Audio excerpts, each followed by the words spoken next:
Presentación, Grupo de Estudio Ñacurutú. A finales del mes de octubre del año en curso, un grupo de profesores del Colegio de Tilatá se dio cita muy temprano, a las 6 de la mañana, en el comedor del colegio, para hablar de temas que nos inquietaban en torno al pensar y el acontecer de nuestro colegio. Ello gracias a las iniciativas e invitación de María Isabel Casas, nuestra rectora, Alejandro Franco, profesor de competencias ciudadanas del área de sociales, y Eduardo Díaz, nuestro coordinador de convivencia. Nos saludamos muy temprano para compartir un rico e informal desayuno y comenzar a poner sobre la mesa una serie de inquietudes relacionadas con la idea de suscitar preguntas entre nosotros, nuestros estudiantes y demás actores del colegio que nos lleven a construir reflexiones y hábitos éticos con el ánimo de aportar a nuestros constructos personales y de comunidad desde perspectivas éticas. Decidimos entonces continuar saludándonos cada 15 días durante una hora para pensar, dialogar, debatir y desayunar, no solo alimentos, desayunar ideas que nos nutriesen de manera integral. Así pues, comenzaron a discurrir entre manteles, cubiertos, voces y papeles los postulados altruistas de Peter Singer, la aporofobia de Adela Cortina y algunos saberes indígenas locales. Nuestras inquietudes, pasión y compromiso nos llevaron a configurar la denominación de nuestro equipo, Grupo de Estudio Ñacurutú, que significa búho en lengua aymara, en homenaje al búho cornudo, una especie que ha sido avistada en varias ocasiones entre los bosques del Tilatá y la Casa de Arte. Preguntarnos a nosotros mismos, ¿por qué hago parte del Grupo de Estudio Ñacurutú? ¿Para qué estamos aquí?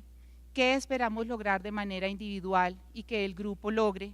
¿Y qué preguntas me inquietan o me mueven? Nos ha llevado a comenzar a desarrollar un par de acciones con nuestra comunidad. Cuestionamientos de por qué y para qué venimos al colegio en Pifias y una invitación a una charla en ética por parte de nuestro recordado profesor de filosofía, Daniel Toscano. Es nuestro ánimo, el espíritu de Ñacurutú, que la invitación que le hacemos hoy a Vanessa Rosales catapulte, acoja y desarrolle nuevas ideas e iniciativas de ustedes y para el corazón de nuestro querido colegio Tilatá. Bienvenidos todos. Bueno, bienvenida Vanessa. Entonces, de verdad es un placer tenerte acá y te agradecemos porque sabemos que tienes una agenda apretada y sacaste un tiempo para nosotros. Entonces, pues te dejo con todos nosotros. Buenos días, muchas gracias por tenerme. Mi nombre es Vanessa Rosales, soy escritora, me he especializado en temas de moda con perspectiva feminista. Estudié filosofía, estudié historia, luego hice una maestría en periodismo y luego hice otra maestría en Nueva York, en Parsons, que es una escuela muy reconocida de moda, pero fue una maestría sobre historia y teoría de moda. Además de eso, hice una maestría en periodismo, he trabajado como periodista y como escritora en medios muy diferentes, desde Vogue Latinoamérica, Cromo, Semana, Arcadia, Diners, Fucsia, Vice, Colombia últimamente. También uso mucho las redes, y uso mucho Instagram en mi trabajo, pero mi trabajo es una mezcla muy particular entre, digamos, los conocimientos de las ciencias sociales o lo filosófico, lo histórico y lo teórico, la moda, que ha sido un tema que durante muchísimo tiempo, por haberse considerado un tema de mujeres, se veía como un tema inferior, un tema poco importante, un tema frívolo, un tema superficial, y esa ha sido también una como de mis batallas dentro de mi trabajo, es que las personas en Colombia perciban la moda como un tema que también es digno de estudio intelectual.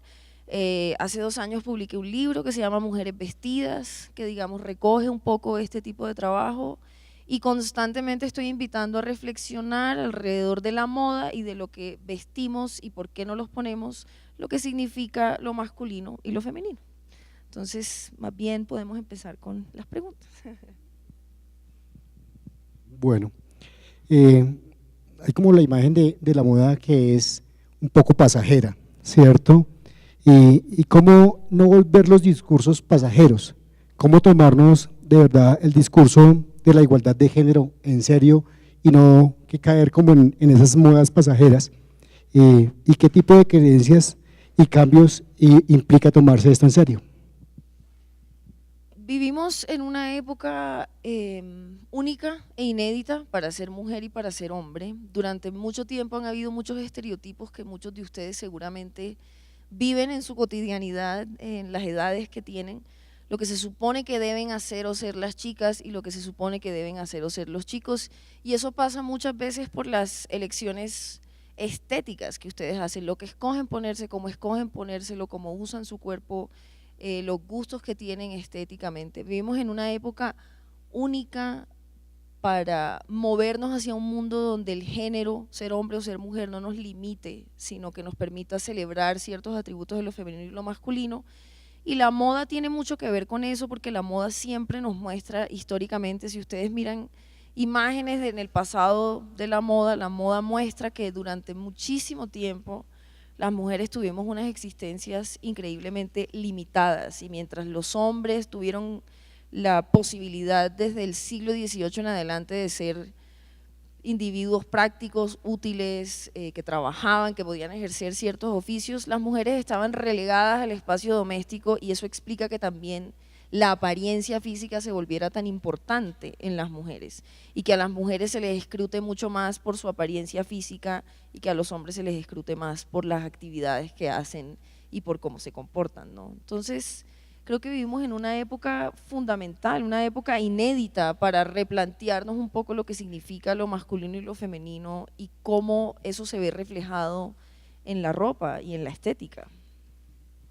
Cuando hablas de replantear, ¿cómo replantear esas creencias que tenemos y esos hábitos? ¿Qué cambio de hábitos implica este cambio general? Primero hay que entender que durante mucho tiempo se vio lo femenino, o se ha visto lo femenino como algo negativo. Lo femenino se ve como algo débil, lo femenino se ve como que gira en torno a la apariencia, que no tiene peso, que no es importante, que es sensiblero, que es histérico, mientras que hay algunos atributos de lo masculino que no siempre son tan positivos que celebramos, como la agresividad, la burla, montársela al otro porque no es lo suficientemente varón, o montársela a las chicas porque tienen determinados aspectos físicos. Y yo creo que todo tiene que ver con crear una paridad entre individuos y no necesariamente vernos tan limitados por lo que se supone que deben hacer los chicos y las chicas, sino más bien generar un punto desde la empatía y desde el respeto, ¿no? Hablar de género es hablar de ideología de género. ¿Qué piensas? ¿Por qué sí? ¿Por qué no? No, el término ideología de género es una de estas categorías que se han ido como instalando en el debate público, que están desafortunadamente incentivadas por ideologías un poco conservadoras, que sienten un gran pavor ante la libertad y la igualdad entre los sexos. Y se ha vuelto como esta palabra sucia, donde supuestamente se está tratando de adoctrinar a los más jóvenes en una serie de libertinajes que no están allí. Cuando hablamos de género, estamos hablando de cómo se construye la identidad más allá del sexo, es decir, hay unas realidades biológicas, hay mujeres y hay hombres con unas realidades biológicas distintas, pero alrededor de eso hay un tema de cómo se construye la identidad, cómo me construyo siendo mujer y cómo me construyo siendo hombre. Entonces, el género es esa identidad que también se fabrica y se crea histórica y culturalmente. Durante mucho tiempo, por ejemplo, se veía lo femenino como algo negativo porque era dependiente, porque dependía de los hombres, porque se viste para los hombres, y eso también ha cambiado mucho. Pero la ideología de género es como un término distorsionado que viene de algunos sectores muy conservadores de nuestra sociedad, que en el fondo le tienen mucho miedo a la igualdad y mucho miedo a la libertad, y se basan desafortunadamente muchas veces en unos argumentos religiosos que distorsionan muchas realidades, pero el género es como ese campo de la identidad donde nos construimos, incluso más allá del sexo biológico. Listo. En un mundo que se debate constantemente entre globalización y multiculturalismo, ¿qué referentes de roles de género de otras culturas pueden servir para robustecer los roles que consideramos deseables para las mujeres contemporáneas? Bueno, por ejemplo, Nueva Zelanda tiene actualmente una primera ministra acaba de haber una tragedia muy importante donde hubo una matanza colectiva en una mezquita, ¿fue? Que nos habla también sobre este odio y este prejuicio que se está reactivando un poco desde la supremacía blanca ante lo diferente. Y esta mujer que es la que gobierna este país, primero que eso es muy importante porque políticamente no siempre las mujeres han tenido estos roles. Esta mujer está mostrando también cómo se puede gobernar a través de la empatía. Decidió, por ejemplo, no decir el nombre del criminal para no darle como peso e importancia. Nueva Zelanda me parece un país importante. Islandia es un país donde se ha logrado equiparar la brecha salarial. Hay un tema que en algún momento de sus vidas ustedes se darán cuenta que a las mujeres nos pagan menos solo por ser mujeres. Algo que es difícil de explicar, pero que sucede con mucha frecuencia por las estructuras que nos envuelven y de las que venimos. Suecia es un país donde a los chicos de 16 años se les reparte en los colegios un librito pequeño que se llama Todos deberíamos ser feministas, de una escritora nigeriana que se llama Chimamanda Ngozi Adichie, porque desde temprano en países como Suecia, en países como Islandia y en países como Nueva Zelanda estamos tratando de decirle a los chicos y a las chicas de que no tienen que verse limitados necesariamente por lo que es masculino y lo que es femenino. Hay personas que dicen que en feminismo y machismo son extremos equiparables. ¿Qué opinas de estas posturas? ¿Hay modelos que podamos usar como referentes y que escapen al feminismo y al machismo? Primero, eso es muy importante. Feminismo y machismo no son equiparables. Las palabras se pueden parecer, pero cuando alguien dice ni machista ni feminista, se ve muy ignorante. Entonces nunca repitan eso, por favor. El machismo es una estructura en la que vivimos hace siglos, donde hay unas realidades políticas, económicas, sociales y culturales donde las mujeres no teníamos tantas libertades. No podíamos votar, no podíamos tener tarjeta de crédito, no podíamos estudiar medicina, no podíamos estudiar abogacía, no podíamos salir solas a las calles, no podíamos tener identidad si no éramos mamás y esposas, y eso es una realidad que se reconoce a través de la palabra feminismo. Es decir, la liberación de las mujeres, digamos, de esas situaciones más limitadas. El machismo, por el contrario, es una postura que argumenta que las mujeres por ser mujeres son inferiores a los hombres, que los hombres son superiores, que lo masculino es mejor. Entonces no son equiparables, porque el machismo oprime, el machismo subestima, el machismo destruye, mientras que el feminismo lo único que busca es libertad e igualdad de los sexos, no solamente de las mujeres, de los hombres también. Los invita, por ejemplo, a tener un poco más de empatía, los invita a expresar un poco más su estética, los invita un poco más a no tener que ser duros para ser supuestamente hombres de verdad. Entonces, no son términos equiparables, son totalmente distintos, y creo que es muy importante como establecer eso para entender y para nunca decir ni machista ni feminista, porque no son términos equiparables. Bueno, ¿cómo están los jóvenes de hoy construyendo su identidad ante toda la presión que reciben de la publicidad? Es muy complejo porque esta generación también es la generación más informada visualmente, tienen mucho acceso a muchas imágenes de manera constante, y eso tiene cosas muy positivas y tiene cosas negativas. Por ejemplo, las chicas seguramente miran influenciadoras y blogueras, y estas chicas que viven mucho de la apariencia, que viven mucho del consumo, que viven mucho de vestirse bonito, que viven mucho de ser bonitas, de ser complacientes, de ser agradables, y eso es peligroso porque una de las luchas que también ha tenido el feminismo es precisamente sacar a las mujeres de la noción de que la apariencia física es la gran fuente de la identidad para las mujeres. Eso no significa que dentro de su individualidad ustedes tengan que renunciar a determinadas cosas. Se trata de tener la posibilidad de elegir si les gustan las faldas o si les gustan los pantalones, pero es un poco el peligro que se corre del exceso de la apariencia y del exceso del consumo.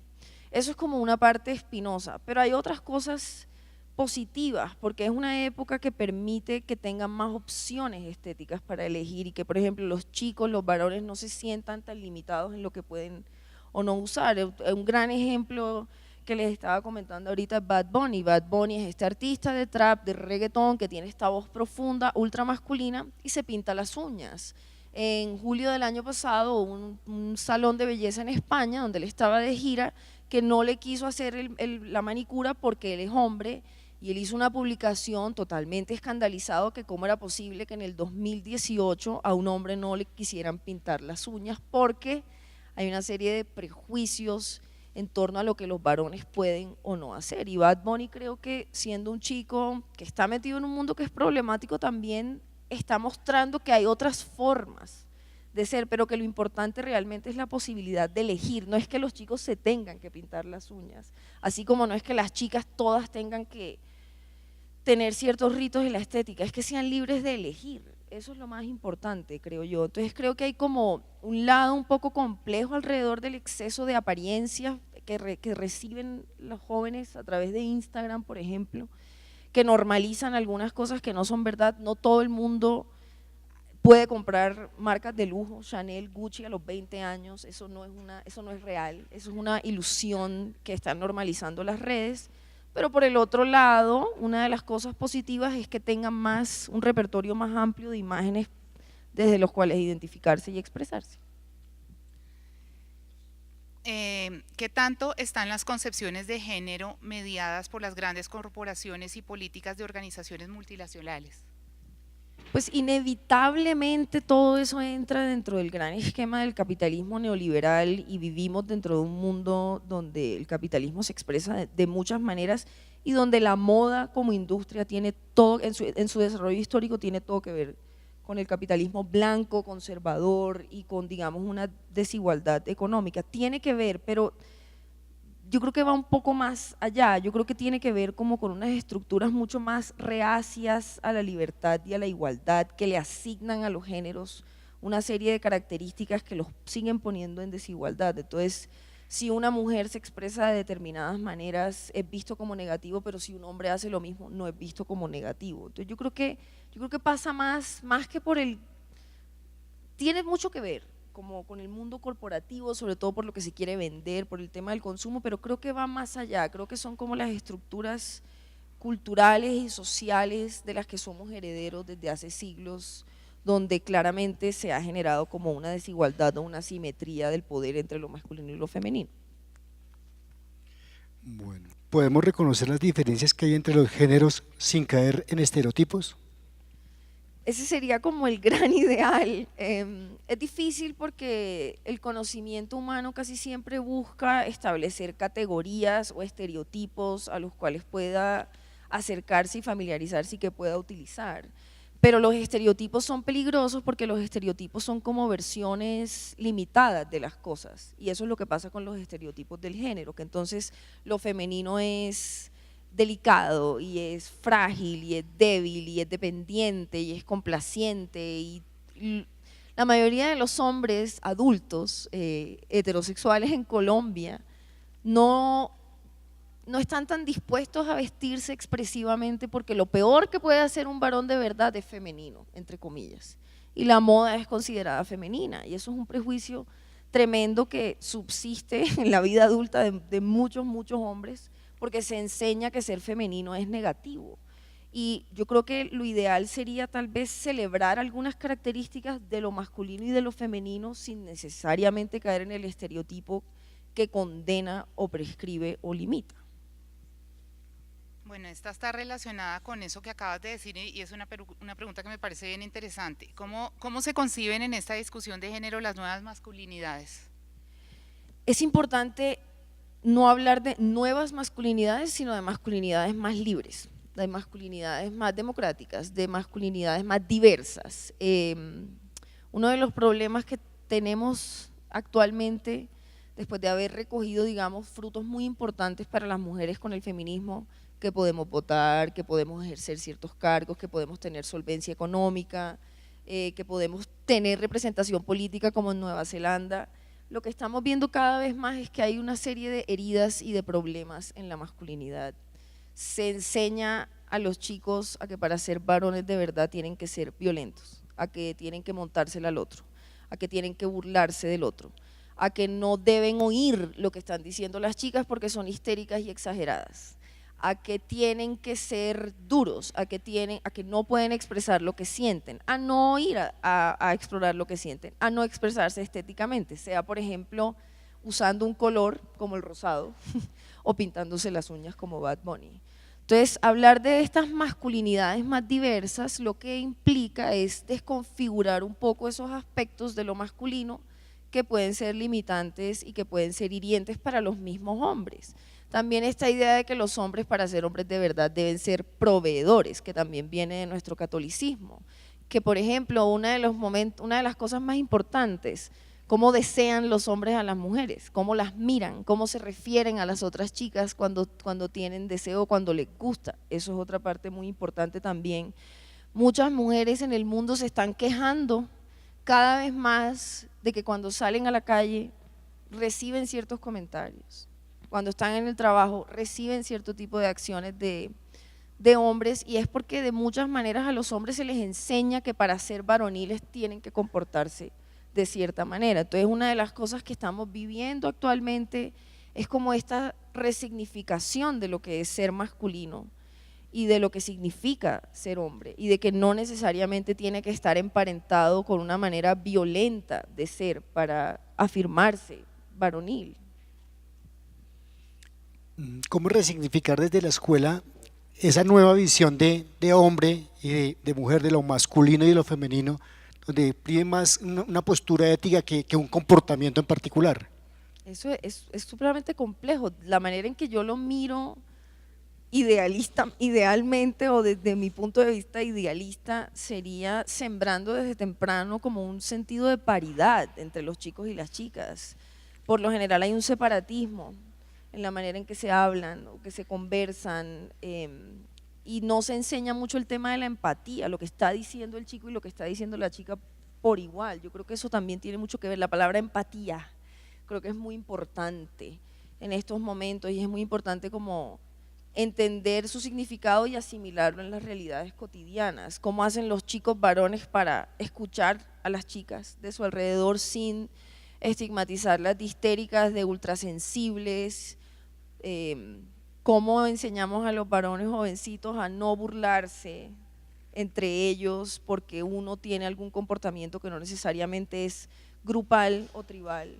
Cómo hacemos para que los chicos desde temprano vean a las mujeres, a las chicas de su generación como pares, como individuos, no como objetos de los cuales pueden hacer cierto tipo de comentarios. Eso también es como una gran tarea, porque finalmente se trata también de celebrar la individualidad, y muchas veces hay puntos de unión que van más allá del género. Hay gustos que no tienen que ver con el género, incluso por el color o por actividades o por ideas, y yo creo que promover ese sentido de paridad desde la empatía es como la gran tarea que está por hacerse, ¿no? ¿Hablar de lo femenino y lo masculino es igual que hablar de hombres y mujeres? No, yo considero de manera muy puntual que todos tenemos energía femenina y masculina dentro de nosotros. Algunos de nosotros tenemos algunas aptitudes que pueden ser relacionadas con la energía femenina y con la energía masculina. Hay atributos de la feminidad y hay atributos de la masculinidad. Cuando hablamos de hombres y mujeres estamos hablando primordialmente de una realidad biológica, de unas diferencias biológicas de los sexos, pero lo femenino y lo masculino va más allá, y también hay que entender que lo masculino y lo femenino tiene mucho que ver con cómo se crean las cosas culturalmente y socialmente. No es que sea natural ser femenino de cierta manera y no es que sea natural ser masculino de cierta manera. Por ejemplo, los tacones no son originalmente de las mujeres, los tacones son masculinos originalmente, y el que se puso los tacones por primera vez fue un rey francés que se llamó Luis XIV, que para sentirse más poderoso se apropió de una idea que venía de la cultura persa, donde se consideraba que era viril ponerse tacones porque los tacones permitían que los montadores de caballos se mantuvieran de pie. Los tacones eran masculinos, no femeninos. Hoy en día los hombres no se ponen tacones. De pronto hasta los 70, mi papá, por ejemplo, y algunos de sus familiares llegaron a usar plataforma. Hubo momentos en la historia donde los hombres se ponían pelucas y mostraban su poder económico y su poder político a través de la vestimenta.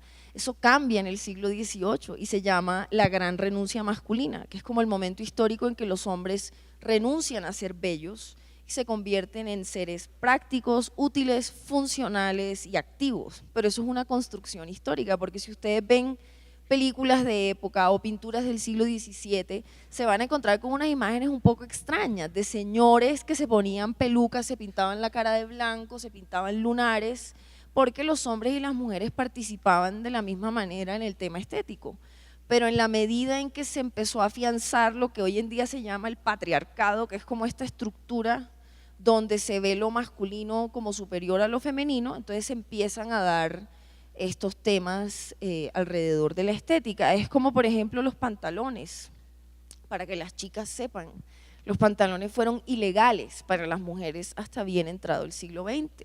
En París en 1800 salió una ordenanza policial que decía que las mujeres no se podían poner pantalones, de muchas maneras, porque era como una forma de oprimir y de no permitir que las mujeres tuvieran ciertas libertades. Entonces es muy interesante porque lo que muchas veces se cree que es masculino y muchas veces lo que se cree que es femenino ha sido una creación histórica. Y es muy interesante ver el tema de los tacones porque muchos hombres se sienten totalmente alejados de los tacones, pero resulta y acontece que los primeros en ponérselos fueron los hombres. En esa construcción cultural que es histórica, como lo planteas, ¿cómo tiene en cuenta uno la diversidad en las regiones y en el mundo, en las prácticas culturales? Y el discurso de la igualdad de género ahí no puede ser leído como una propuesta ética globalizante. Yo pienso que sí, yo pienso que sí debe ser una propuesta ética globalizante, porque los países que han logrado, digamos, generar unas estructuras más iguales, como los que les mencionaba anteriormente, Nueva Zelanda, Islandia, Suecia, son países donde hay mucha más prosperidad y donde hay un bienestar social común, y en el momento en el que empecemos a ver que la igualdad de género realmente genera sociedades más prósperas, sociedades más felices e individuos más libres y con mayor bienestar, podremos entender que sí debe ser una propuesta globalizante, porque finalmente lo que hace es ennoblecer la condición humana, pero ciertamente las características geográficas marcan contextos diferentes. Incluso yo fui al colegio en Cartagena, el clima ya de por sí suponía una cantidad de cosas diferentes en el uniforme, por ejemplo. Sí es importante tener en cuenta esas particularidades, porque la experiencia de los suecos nunca va a ser la experiencia de los colombianos. Incluso un país como el nuestro, que de por sí es diverso geográfica, cultural, regionalmente, y eso supone unos retos diferentes. Pero sí creo que en general la igualdad de género está llamada a ser una lucha común de todos, porque finalmente lo que hace es mejorar la condición humana y lo que hace es traer sociedades más prósperas.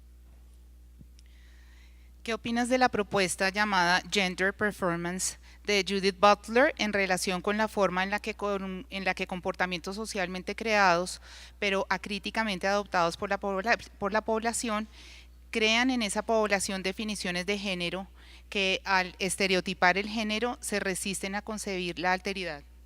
Yo pienso que lo de Judith Butler tiene un poco que ver con lo que les estaba contando sobre los tacones y el pelo largo y el maquillaje en los hombres y las mujeres. Como que hay cosas que asumimos que son naturales, que los hombres no se ponen tacones, no se pintan las uñas, no se maquillan, y que las mujeres sí, cuando realmente eso tiene mucho que ver con unas construcciones sociales que vamos asimilando a través de un performance cotidiano social. Lo que dice Butler es que uno aprende a ser mujer y aprende a ser hombre precisamente como replicando esos ritos y esos gestos performáticos del género. Entonces las mujeres caminan de cierta manera, los hombres caminan de otra manera. Y eso lo que dice es que es muy parecido a lo que les estaba diciendo, que hay cosas sobre la masculinidad y la feminidad que son socialmente construidas. Hay unas realidades biológicas que no podemos negar, y eso es importante tenerlo en cuenta.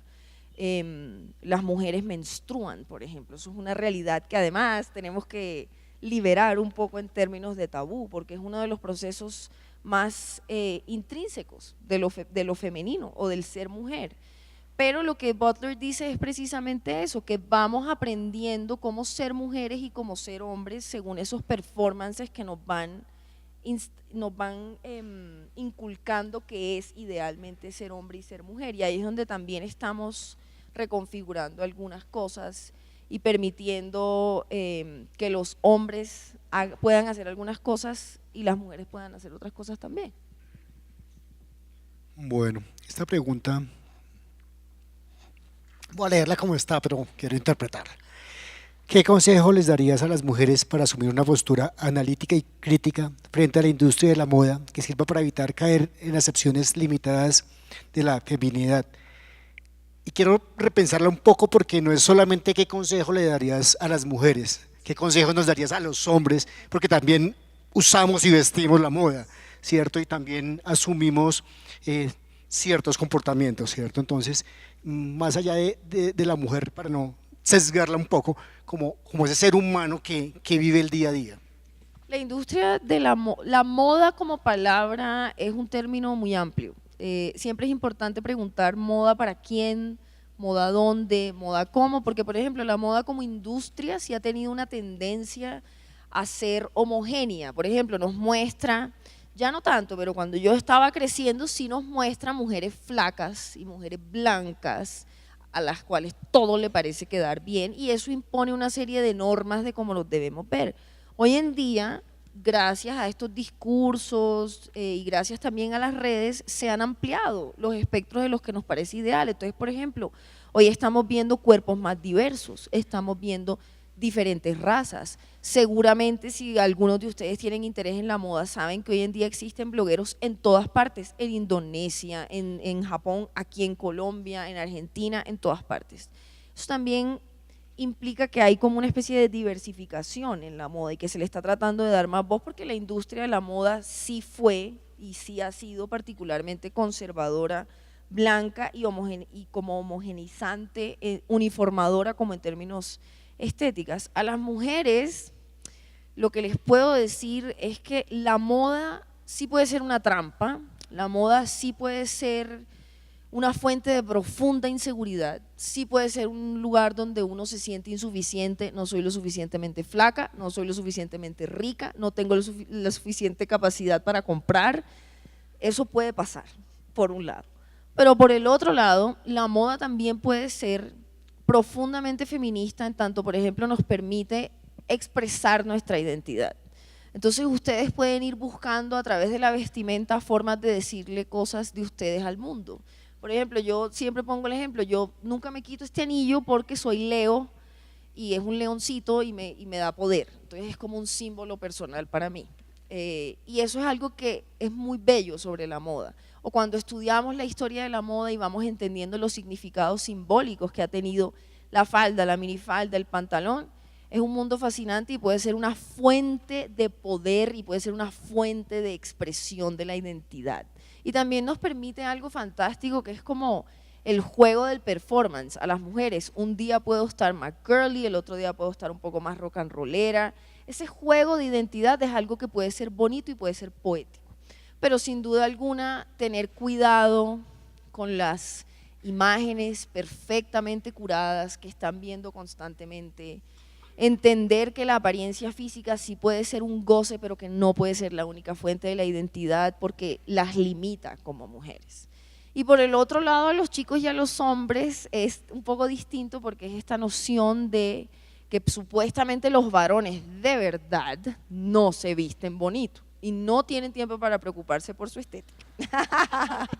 Y eso es algo que hay que cambiar un poco porque todos los seres humanos cuando se animan, digamos, a ser un poco más complacientes con la estética, pueden también ganar confianza en sí mismos y pueden sentirse más bellos también, y como hay como esta prohibición de que los varones puedan sentirse atractivos a través de la vestimenta porque entonces están incurriendo en comportamientos femeninos. Ese sería el otro tema para los hombres, de que por favor se animen un poco a ser más expresivos estéticamente, sobre todo porque a diferencia del esquema femenino, las chicas tenemos falda midi, falda globo, minifalda, maxifalda, falda pitillo, falda globo, tenemos mil opciones. Los chicos no, los chicos tienen un esqueleto, un fundamento que viene del traje, que es como la gran pieza masculina a partir del siglo XVIII, pantalones, camisas, chalecos, chaquetas y ya.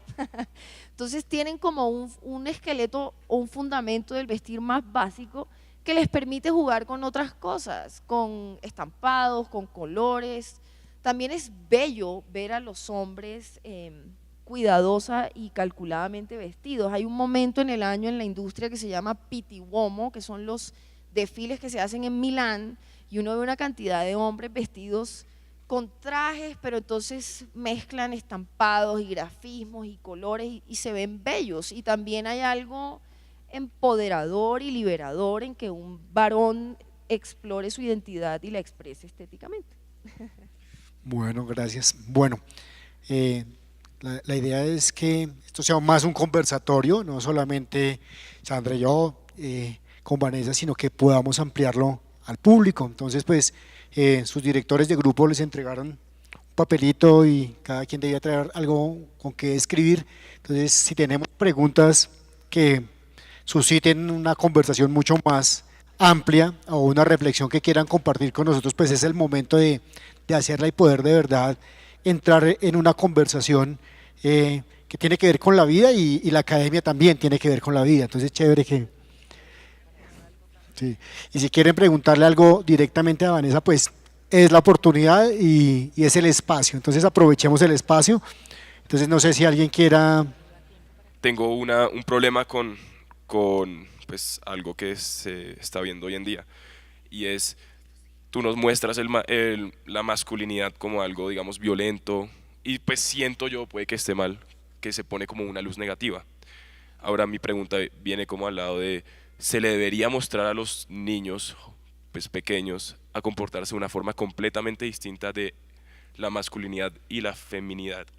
¿O sencillamente se les muestra ser menos masculinos? Porque pues si vemos, para mí, digamos, ser frágil, o no me acuerdo qué otras cosas usaste para la feminidad, pero digamos frágil contra violento, digamos, no son opuestos y son completamente, pues uno no es tan malo, digamos, ser frágil no lo considero yo malo, pero ser violento y agresivo sí me parece algo bastante, como dije, en una luz negativa. Entonces, pues es eso, o sea, ¿se nos debería mostrar a los niños ser menos masculinos o es sencillamente no comportarnos ni femeninos ni masculinos?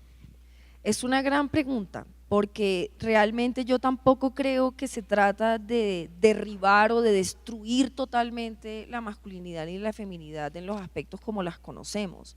Es decir, ese es un peligro que también estamos corriendo cuando ponemos el foco en la masculinidad, como de simplemente decir que todo lo masculino es malo y que hay que como que desarticularlo completamente, y lo mismo pasa con lo femenino, y eso pasa mucho, por ejemplo, en el movimiento feminista. Hay muchas feministas que consideran que para ser conducto de feminismo auténtico no debes peinarte, no debes vestirte de determinada manera.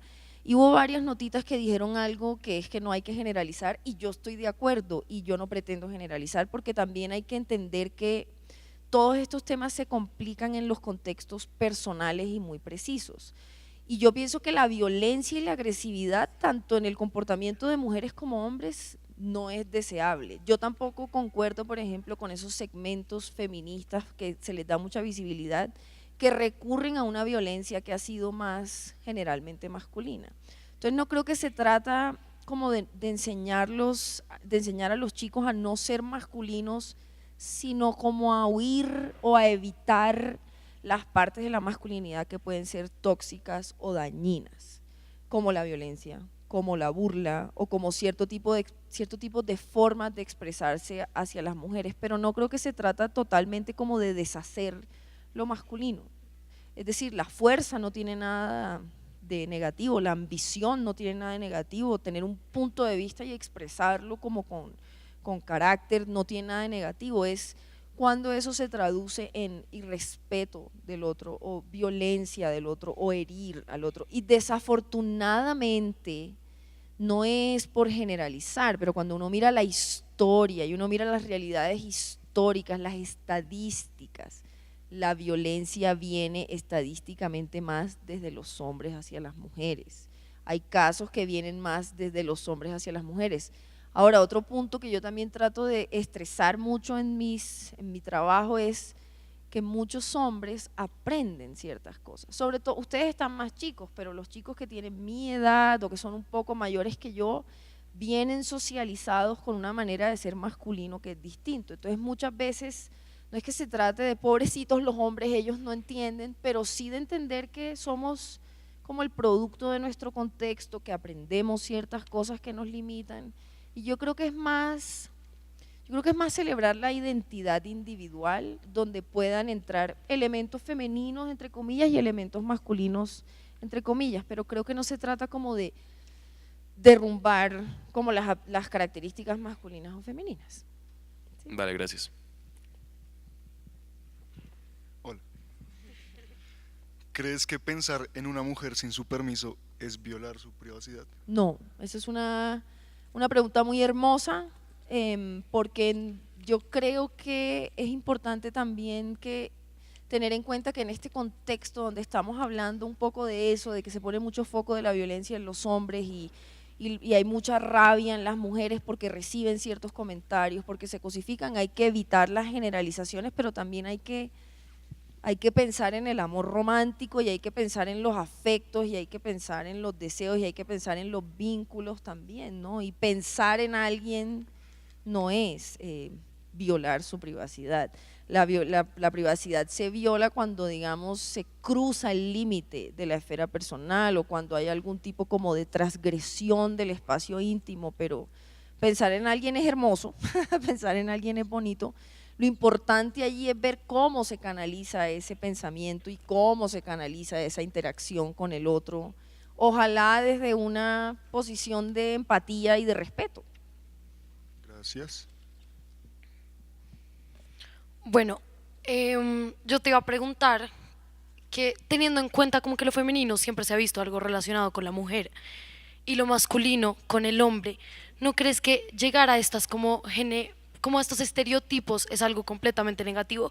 Como el decir, yo estoy de acuerdo contigo con que cada persona debe tener su lado femenino y su lado masculino, pero llamarlo así ya está insinuando, teniendo en cuenta que lo femenino, digamos, está completamente relacionado con la sensibilidad. Entonces, el decir que yo tengo mi lado femenino y masculino, estoy hablando que el ser mujer es ser sensible y que mi lado masculino es ser agresiva. Es verdad. Entonces, no sé, siento yo que tampoco deberíamos partir esos polos y encontrar como una forma de unirlo y decirlo de otra manera. Yo pienso igual, yo pienso que ese es uno de los grandes retos en los que estamos, porque también cuando estos temas estallan y se vuelven tan visibles, tiende a haber como radicalizaciones, y eso es lo que estamos viendo un poco también, como que se radicalizan las posturas precisamente por esa inquietud de querer rebelarse contra lo que limita, pero yo estoy completamente de acuerdo con eso. Es un peligro hablar en binarios, es un peligro reforzar los estereotipos. Lo que pasa es que inevitablemente el ser humano busca como categorías verbales y términos para describir el mundo y describir las cosas, pero yo creo que en el fondo se trata mucho sobre eso, sobre cómo buscamos nuevas formas de ampliar lo que significa masculino y femenino sin caer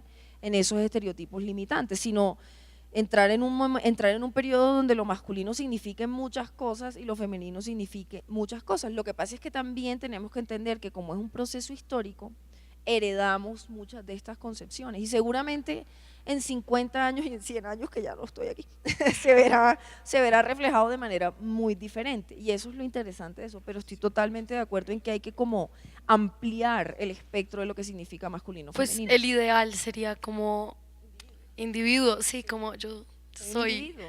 Sí. Bueno, yo te quería preguntar que pues yo tengo una percepción, a mí me parece que a mucha gente como que no le importa, parece que sí, que no les importa el feminismo, que yo escribí una reflexión, debe estar por ahí, y me parece que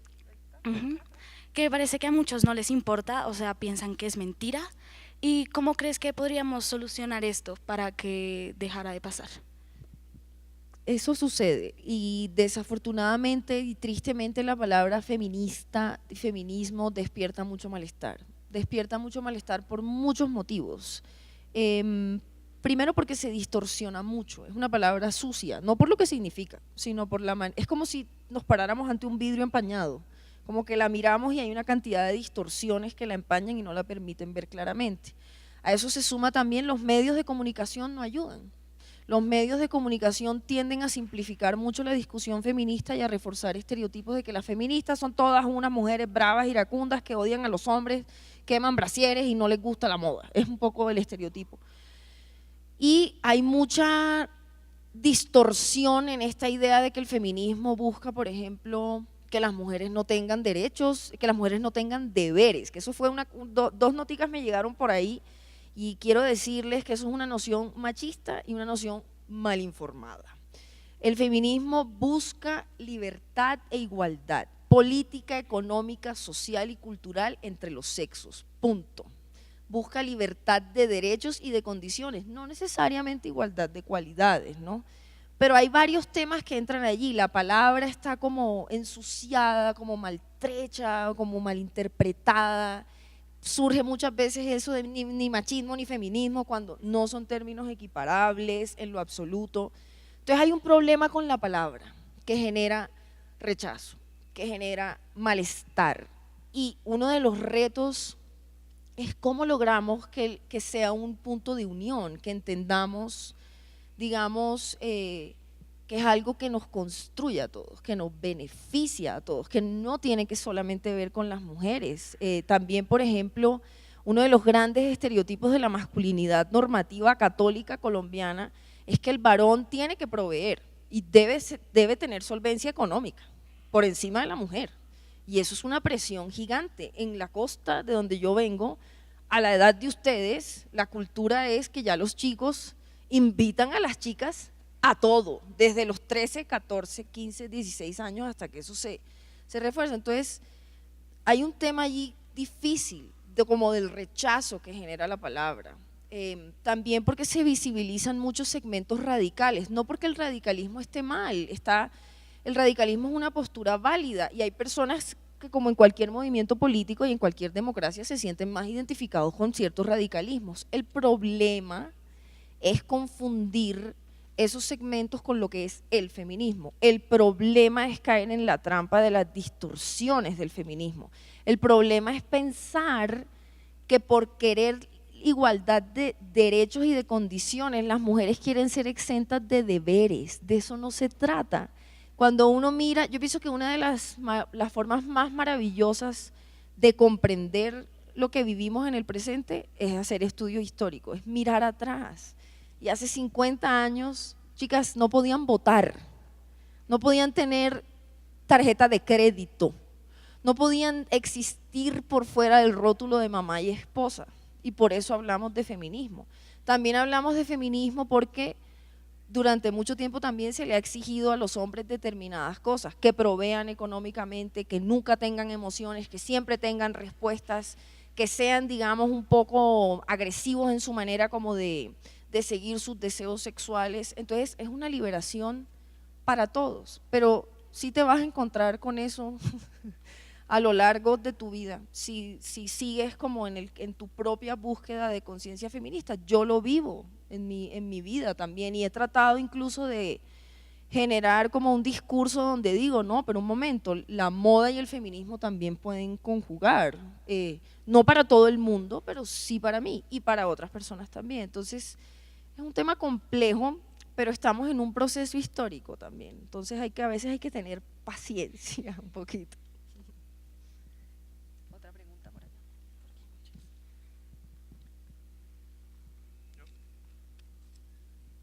Esta es del público, dice: ¿crees que el feminismo es lo mismo ahora y hace 100 años? ¿Crees que defiende los mismos principios? Eso también es algo interesante en el momento de definir el feminismo. El feminismo es lo que les he dicho varias veces, la búsqueda de la libertad y la igualdad política, social, cultural, económica de los sexos. Eso es feminismo básicamente. Pero el feminismo también puede ser como un lente a través del cual estudiar lo que ha significado ser mujer y ser hombre en otros momentos. Entonces, hace 100 años las luchas feministas estaban más encargadas de, por ejemplo, buscar el voto político femenino o incluso reformar la vestimenta femenina a que fuese más cómoda, porque recuerden que hace un tiempo las mujeres también tenían unas exigencias estilísticas significativas alrededor del corset, de la crinolina, e incluso entrado el siglo XX, las mujeres no podíamos aprender a nadar porque en las playas nos tocaba ponernos unas ropas ridículas que cubrieran nuestro cuerpo y muchas mujeres se ahogaban o simplemente no podían realizar actividad deportiva. Entonces todo eso va ligado, la ropa siempre va ligada como al tema de la libertad. Ese fue como el primer momento, la primera ola de lo que es considerado el movimiento de liberación femenina o el feminismo.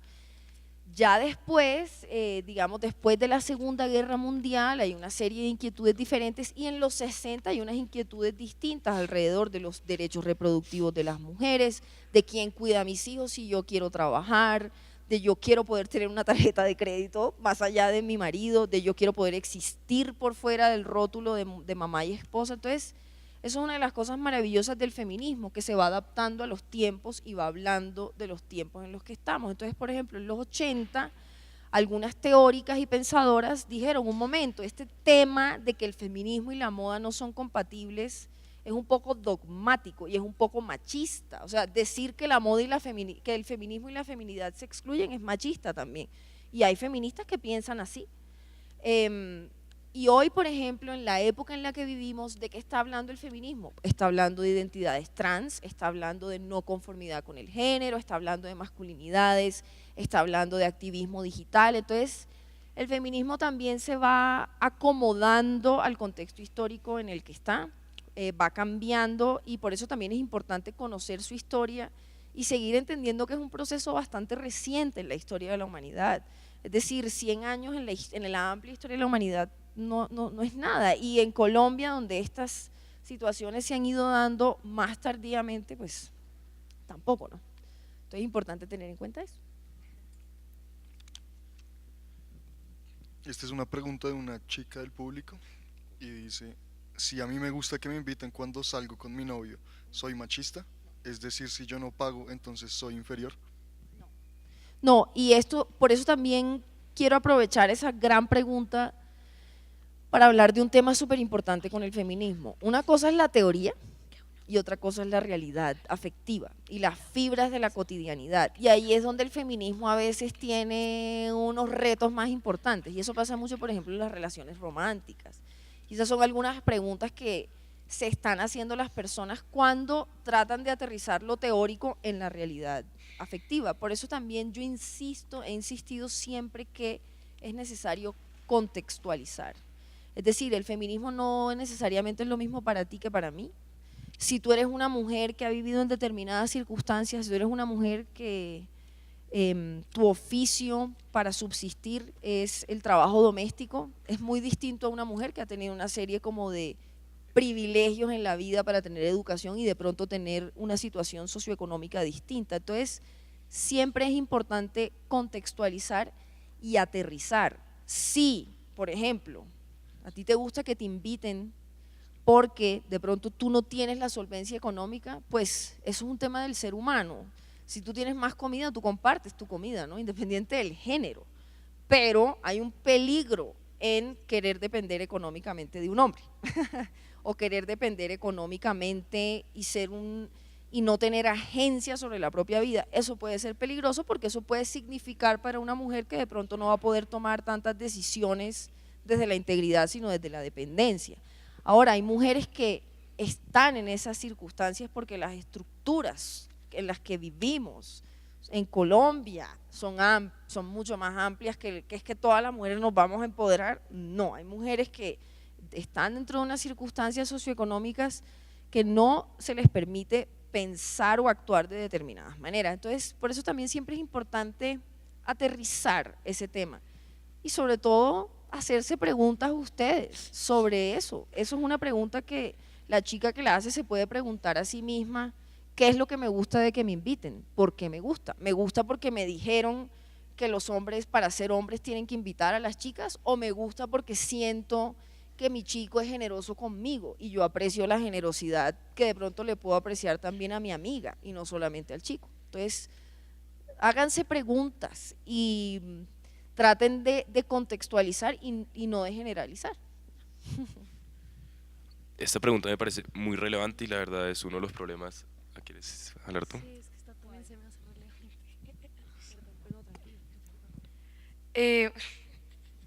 Esta dice, desde pequeñas o pequeños, ¿cómo podemos manejar los comentarios y acciones machistas? Es una pregunta enorme, porque por ejemplo, hay un tema, fíjense, cuando hay el caso horrible, doloroso, de que violan a una chica, ¿cuál es la primera pregunta que suele hacerse? ¿Qué tenía puesto? Porque estaba la chica borracha con 5 chicos, como pasó en España hace poco en un caso horroroso, el de caso de La Manada. ¿Por qué preguntamos por lo que hacen las mujeres y por qué no preguntamos más bien, oye, ¿por qué cuando 5 chicos se encuentran solos con una chica licorada, se les mete en la cabeza que la pueden violar grupalmente? ¿Por qué pasa eso? ¿Por qué ponemos tanto también el foco en lo que hacen las mujeres y no en lo que reciben los hombres que pueden hacer o no?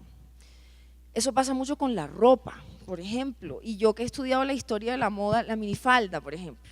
La minifalda es esta pieza fantástica que representa toda la liberación de los años 60, las libertades individuales, Londres, Nueva York, la liberación femenina, el rock and roll. La minifalda es como un símbolo de liberación, pero una mujer en minifalda en la calle en Bogotá no se siente poderosa, se siente vulnerable, se siente frágil, se siente que le pueden decir determinadas cosas o que le pueden hacer algunos comentarios o incluso peor, que la pueden tocar o le pueden hacer algo que ella no está buscando que le hagan. Entonces hay una moralización de la ropa femenina, hay una moralización del cuerpo femenino que sigue reinando entre nosotros y eso tiene mucho que ver con cómo aprendemos lo que es masculinidad.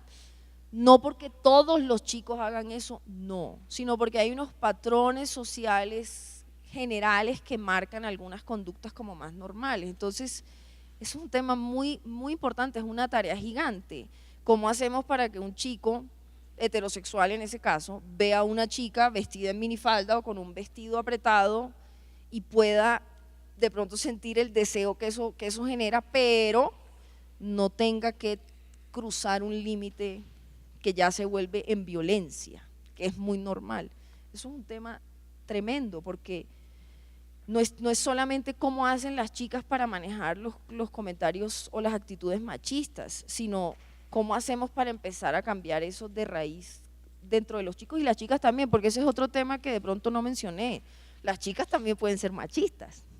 El machismo no es solamente de los hombres, las mujeres también interiorizan machismos, pero nunca se trata como de condenar moralmente o juzgar, sino de ir analizando de dónde nos vienen estas creencias, cómo podemos, no sé, crear un ambiente más sano, pero por eso es que vuelvo un poco a insistir lo que tiene que ver esta época y es hablar un poco sobre masculinidad, porque las chicas pueden estar muy empoderadas, pero las mujeres no se pueden poner minifalda en el espacio público en Bogotá y eso tiene que ver con unas conductas que están viniendo desde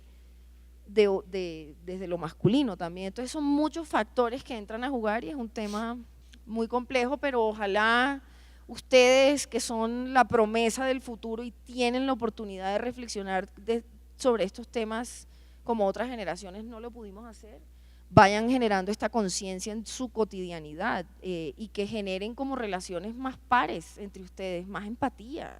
Cuando las mujeres hablan o se expresan no están siendo histéricas, eso es otra parte del machismo, de no oír lo que dicen las mujeres y esto pasa con los varones adultos también. Entonces son muchos temas, pero creo que pasa también por lo que aprenden los chicos y las chicas desde pequeños. Esta pregunta es muy relevante y es un conflicto que yo encuentro mucho a la hora de hablar de estos temas, y es si el feminismo busca la igualdad de los géneros y la palabra genera malestar, ¿por qué no llamarla igualitarismo? Claro. Digamos, yo creo que eso es muy importante, porque como tú dijiste, cuando se habla de no soy ni feminista ni soy machista. No, yo sí soy feminista. Digo, pero decías pero, la frase feminista machista es igual a ignorancia o desinformado. Pero digamos, ¿por qué lo es realmente si lo estamos llamando feminismo y no igualitarismo? Esa es una pregunta que amerita ser contemplada dentro de muchos círculos académicos, intelectuales y dentro del debate público actual. Es una pregunta que muchas personas nos estamos haciendo Y te la respondo porque incluso yo he tenido que alejarme un poco de la palabra feminista, por ejemplo, en mi discurso y en las redes. Y no por, como te decía a ti, porque yo no me considere feminista y porque yo no creo en el feminismo, sino por los efectos que está teniendo la palabra desafortunadamente en el radar y en el debate público. Lo que pasa es que usamos la palabra feminismo para reconocer la realidad histórica de una exclusión sistemática de las mujeres en muchas esferas. Entonces es como una respuesta, como un término que le da respuesta a una realidad histórica. Pero sin duda alguna, teniendo en cuenta el malestar que está generando, sí sería interesante empezar a pensar en ese término. Yo también he pensado incluso en mi propio trabajo, porque el término suscita tantas tergiversaciones que no todo el tiempo uno puede estar como volviendo a explicar los fundamentos de lo que es. Entonces de pronto es algo que vamos a tener que contemplar en resignificar el término precisamente para que, ya habiendo respondido como a ciertas necesidades de las realidades históricas que nos anteceden, ya habiendo vivido algunos momentos históricos, pues vernos en la coyuntura de buscar un término que busque, que busque ser un objetivo común para todas las sociedades y sea, como me preguntaban, una propuesta más global. Bueno, creo que ese es todo el tiempo que tenemos, Eduardo. ¿Es todo el tiempo que tenemos?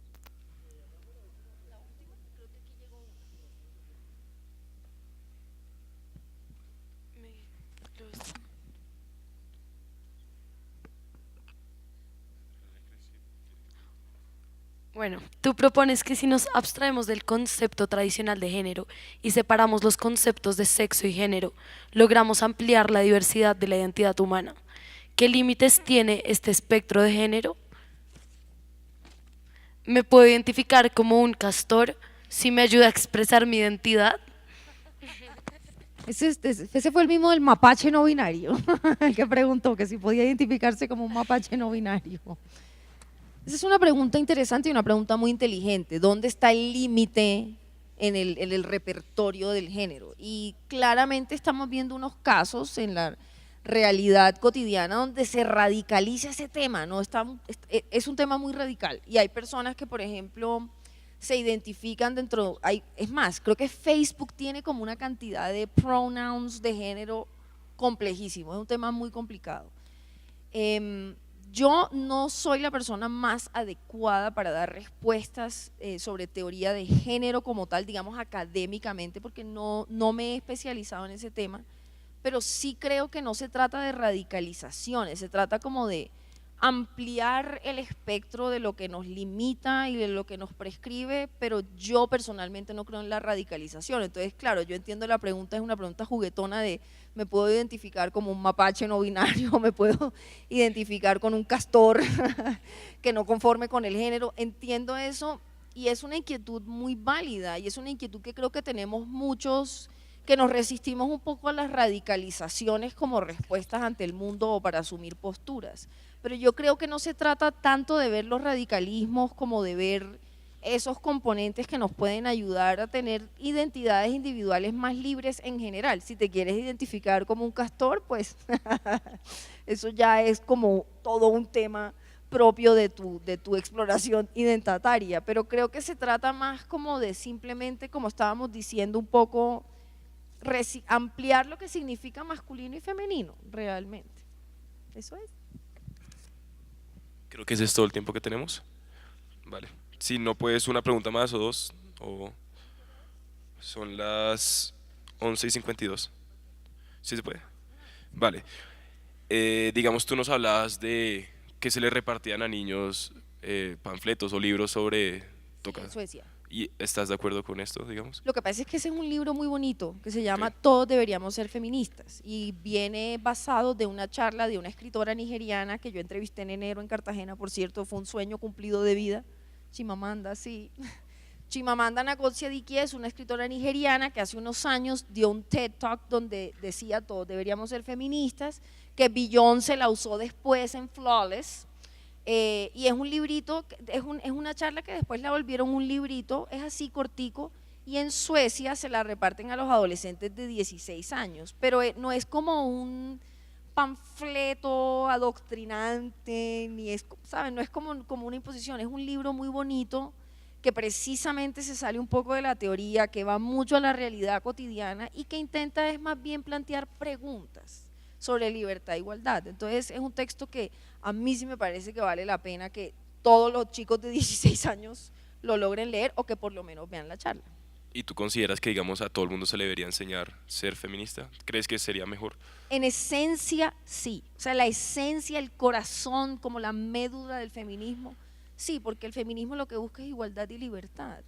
Y la libertad y la igualdad, como les decía, trae más prosperidad económica. Inclusive es que las estadísticas de los países nórdicos son alucinantes por eso. Son países donde hay más bienestar en términos generales. Obviamente tienen sus cosas, como todos los lugares del mundo, pero yo sí creo que la esencia del feminismo, no es tanto la palabra, porque es que a veces el problema son las formas y no los fondos. De fondo sí, todos deberíamos ser feministas. En la forma es donde se complican las cosas, porque como les decía también, si tú eres una mujer que está en determinado contexto socioeconómico, es muy probable que tus inquietudes feministas sean distintas a las de otra. Y ahí es donde se vuelve complejo el tema, porque la realidad humana es inmensa y el feminismo, en la medida en que se sale de la teoría y aterriza en la realidad, es cuando se vuelve complicado. Por eso las preguntas del amor romántico en el feminismo también son complejas, entre chicos y chicas, como el amor heterosexual y el feminismo, eso es todo un tema. Pero sí creo que en esencia, sí, son las formas lo que complejizan y nos traen como retos. Muchas gracias. Diego va a cerrar. Un aplauso, por favor.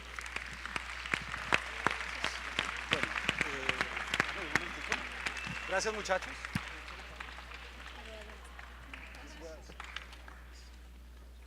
Bien, nuevamente démosle un fuerte aplauso a nuestra invitada, que en medio de tantas ocupaciones, pues acompaña a nosotros con una cosa que estábamos hablando ahorita, antes de que empezara todo, y es que básicamente las sociedades como la nuestra, que son sociedades que están centradas en la producción y el consumo, pues el pensar no es negocio. Es que ¿cómo es negocio pensar? ¿A quién le pagan realmente por reflexionar sobre cosas fundamentales de la vida humana? Yo, hasta donde sé, a nadie. Y los que han estado aquí en la dinámica de la filosofía, se han dado cuenta también, alguna vez tuvimos una discusión de que parecía que no hubiese una función concreta en el hecho de la filosofía. Pero la filosofía no importa. Aquí lo que importa es pensar. Y lo cierto es que en nuestra sociedad, les digo una cosa, y no voy a tratar de decir indirectas por las personas que omitieron completamente la charla, es que no pensamos. Y este tipo de actividades que han iniciado también este año por la iniciativa de un grupo de reflexión que tiene un nombre gracioso al oírlo, Ñacurutú, pero que tiene un significado increíble en lengua aymara. ¿Alguien sabe de los aymaras de qué parte de América son?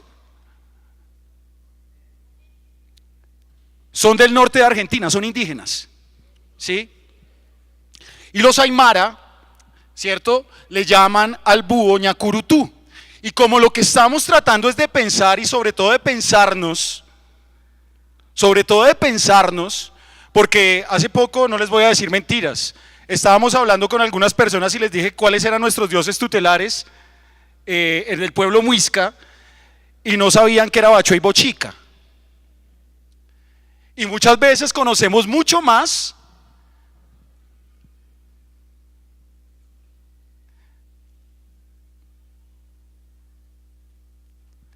a los dioses, al dios de otras regiones, y nos hemos olvidado de cuál es nuestra identidad. Por eso muchas veces cuando los diálogos y las reflexiones son sobre cosas que nos implican, nos ponemos reacios. Decimos, otra vez, bien, otra vez. Y entonces cuando pasan ese tipo de dinámicas, nos olvidamos que no nos pensamos. Y después terminamos diciendo que los homosexuales son enfermos, ¿sí?, que el problema de las feministas es que son resentidas, ¿sí?, que qué importa que cada loro en su palo, y entonces que unos acá y otros allá, y así ha sido la sociedad y está bien, porque nos interesa es como consumir, ¿cierto? Y parece que todos nuestros esfuerzos académicos y laborales se centran en consumir, no en pensar. Por eso agradecemos la iniciativa del grupo Ñacurutú, que significa búho, el que lo ve, el que piensa, ¿sí? El ave que sobrevuela en las noches y en medio de la oscuridad ve. Y quisimos visionar, proyectar esta charla para que pensemos, para que no hagamos como hacen algunos de nuestros ancestros que hacen y aletea y se acabó. No, sentémonos y pensemos, así no nos guste el tema de reflexión. Por eso hoy estuvo con nosotros una mujer, escritora, periodista, me voy a atrever a decir artista, ¿sí? Que nos vino a enseñar desde su experiencia a pensar. Eso no va a parar acá. Evidentemente van a haber más actividades que el grupo de reflexión Ñacurutú y de estudio tiene para toda la comunidad, y es que más adelante también tenemos que tener paneles donde expertos también se sienten acá y discutan las posiciones, y nosotros estemos ahí atentos viendo cuáles son las posiciones y qué podemos recoger nosotros de esa reflexión. Van a venir también algunas exposiciones, van a venir estudios genealógicos del problema, pero para eso necesitamos que ustedes se atrevan a pensar. Y es una cuestión, yo les digo, más de capacidades, de actitud. Todos ustedes ya no toca como los niños, que se acuerdan que las mamás le decían sóplele la cabecita y le soplaban la cabecita al bebé porque no se le cerraba todavía el coco, ¿no? Entonces tocaba el bebecito. Yo no sé, eso era una costumbre de las abuelas, como que el niño no se puede tener así, el bebé, pero es que ustedes ya tienen el cerebro listo. Y como tienen el cerebro listo y no hay que soplarles en la cabecita, entonces la invitación que les hacemos hoy, muchachos, es a que se atrevan a pensar. Y tomemos esto en serio. Pues después va a tocar trabajar, pensar en la familia, etcétera, etcétera. Aprovechemos estos momentos para pensar, y estamos jóvenes y ¿por qué no hacerlo? Quizá eso pueda hacer que el cambio en la sociedad se dé. Porque si no pensamos, pues sigue igual. Y ya saben que el país cómo va.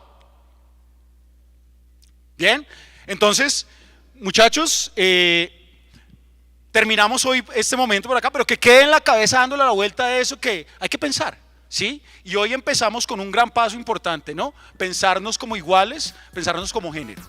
¿Listo? Bien, muchas gracias.